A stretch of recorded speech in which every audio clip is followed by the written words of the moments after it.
you kind of talked about communities there too. Share a little bit more about like communities in Guthrie, and obviously everywhere there's like separate communities, right? And obviously the ultimate goal is to, like you said, what you have lucky enough to have at church too is like everyone comes together, and there's so many different communities coming together. Yeah. How important is that? And then how important has podcasting been to tie those in?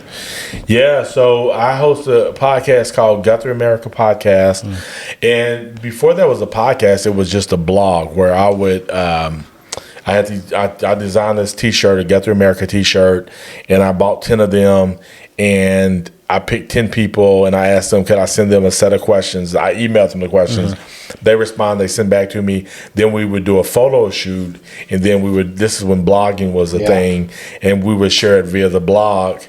And the reason that I did that was, one, because I believe that as we share our stories, we connect. Like you and I, because you shared your story, I share my story. We now both know, like, oh, we are into podcasting.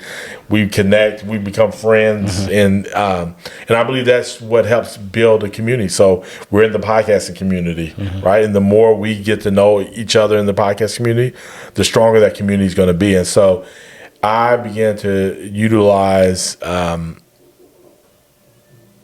digital platforms like podcasting, blogging, in order to build up community overall, because we have this hashtag that we use called community wins. Okay. And so there's this idea is like, whenever we all come together as a community, we all win. And that's a very special thing. And so when we use these podcasts now to be able to share people's stories, I go to Walmart and somebody be like, man, I never knew that about Ronnie Fields, you know, and it's been really cool to get to know Ronnie. And he's like, I've seen him a million times and I never knew that about him. Right. So that's kind of the thing that I want to see happen out of the podcast. And that's the reason I was trying to do other towns, because I believe in this so much. I'm like, other towns need to be doing this.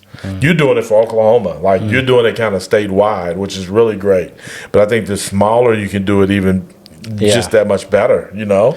Yeah. And so it's amazing how, and I've had similar stories from that too. Like you meet someone or you have someone on the podcast and then you see them about a month later, and I said, how was the reaction to it? And I always ask the same question: how was the reaction to your podcast? Did anyone come up to you after listening to it?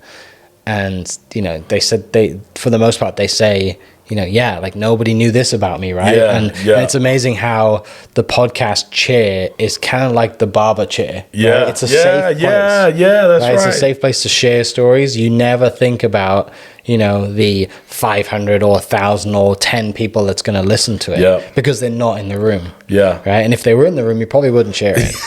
Right. Or you wouldn't be as comfortable sharing. You would not be. Some you probably would say things. No. Yeah. And that's really interesting. And that's how kind of fortunate we are, right, to put ourselves in those positions to have those conversations with, and they're real conversations. Yes.